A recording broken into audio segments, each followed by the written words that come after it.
Pour un dimanche de pluie, j'ai eu l'idée de voir un peu dans mon vieux secrétaire. Et qu'est-ce qui me tombe sous la main? La vieille montre d'or du grand-père.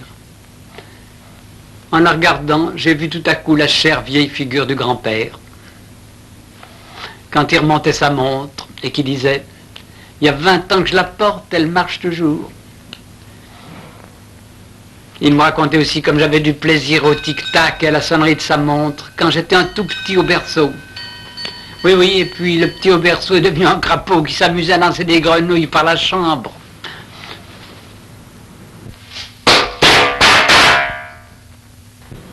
Un vrai crapaud qu'il était devenu. Et qui des fois envoyait sa balle en plein dans une vitre. Alors, avec le grand-père, ça donnait du mauvais. Parce que lui, il a toujours été un peu raide, il faut le dire. Comme cette fois qu'il avait voulu m'enfermer au Galta. Marche, au Galta, hop, qu'il a dit. Il a tiré sa montre. 3 heures que tu vas y rester. Allez, file, file, jusqu'à 5 heures, hop. Moi, j'étais tout épaté. J'ai crié au grand-père. Hé, faudrait pas qu'elle s'arrête, ta montre. Ça a été mon salut. Quoi, faudrait pas qu'elle s'arrête, a-t-il répondu, le grand-père. Il est venu vers moi avec sa montre et il a dit, gamin, note bien ça, cette montre ne s'arrête pas. Oui, qu'elle ne s'était jamais arrêtée, qu'elle faisait son tic-tac quand moi j'étais encore dans les langes. Lui non plus n'arrêtait pas tant il était content de parler de sa fameuse montre.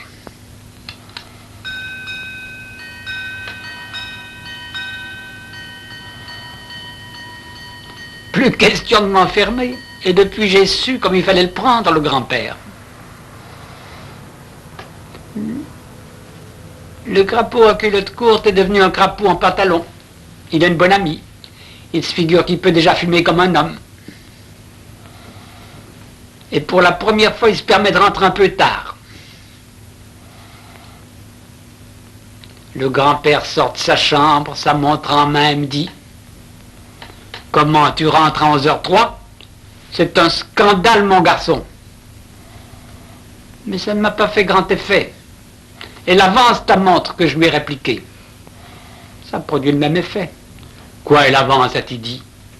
Depuis que jamais ça lui était arrivé et qu'elle faisait déjà son tic-tac régulier, quand moi j'étais encore dans les langes, etc., etc.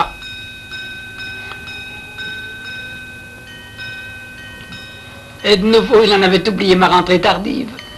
Et que j'avais fumé, il n'y a rien vu à cause de sa montre. Toujours le même effet.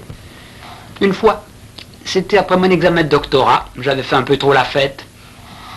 Alors il s'est contenté de dire « Tu devrais avoir honte ». J'ai eu tout juste assez de présence d'esprit pour lui répliquer « Toi aussi, d'avoir une montre qui va faux ». Il a seulement dit qu'en tout cas elle marchait mieux que moi et ma foi il n'avait pas tort. Et puis qu'elle faisait déjà son tic-tac quand j'étais encore dans les langes et la suite. Et comme toujours, en parlant de sa montre, il en a oublié mes sottises. C'était un cher homme, le grand-père. C'était un triste jour quand mon père a dû enfermer la fameuse montre dans le secrétaire.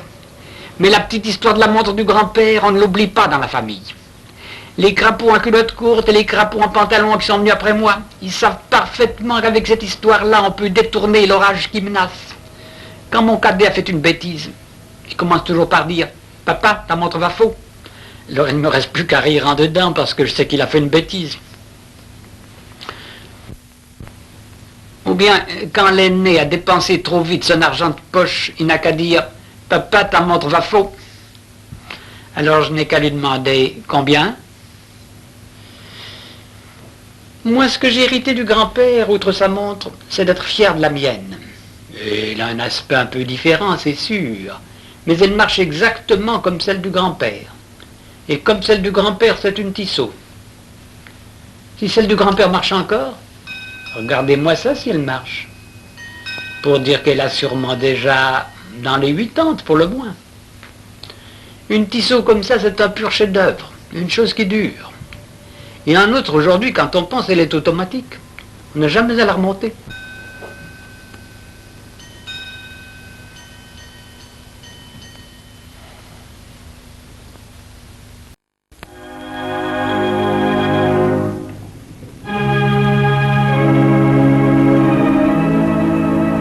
The violin is without doubt one of the noblest and most characteristic examples of the masterpieces of handicraft.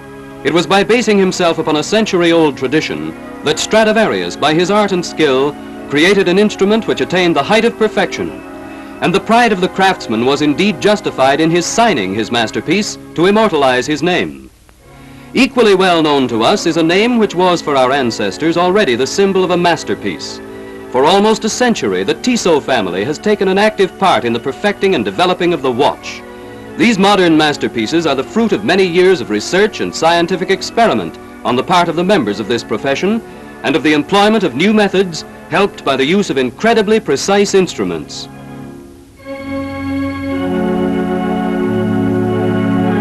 When this old Tissot watch, pride of our grandfather, appeared on the market, who could have imagined that one day it would be reproduced in a size 50 times smaller and with more precision than the original model?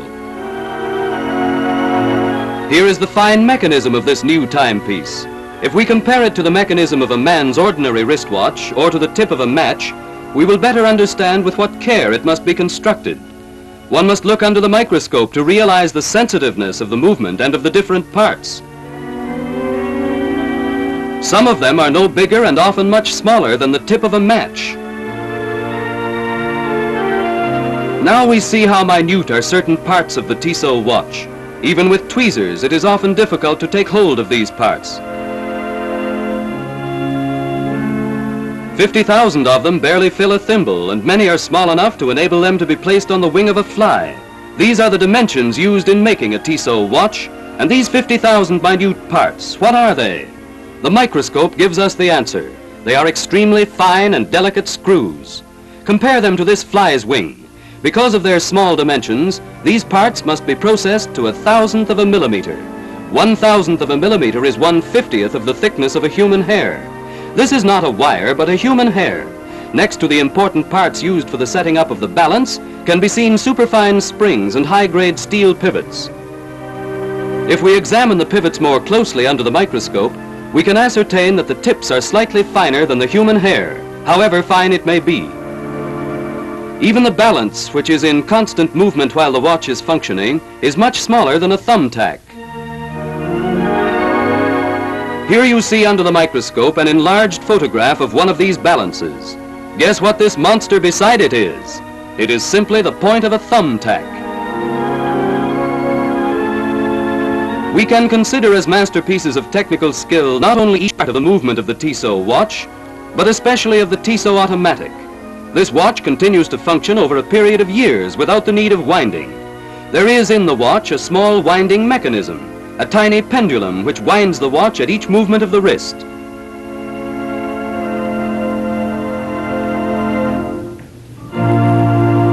Every Tissot automatic watch is submitted to a 6-hour test to prove its durability and dependability.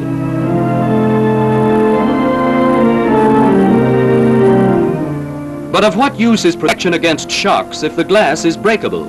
The automatic Tissot watch is naturally provided with an unbreakable glass.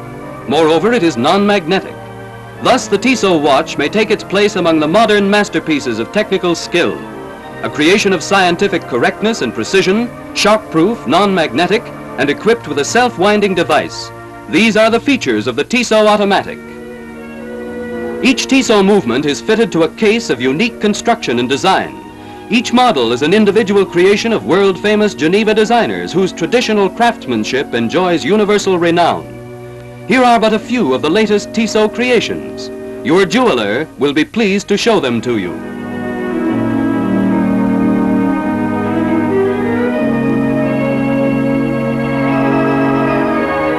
The Tissot trademark is the guarantee of an accurate timepiece of superior quality.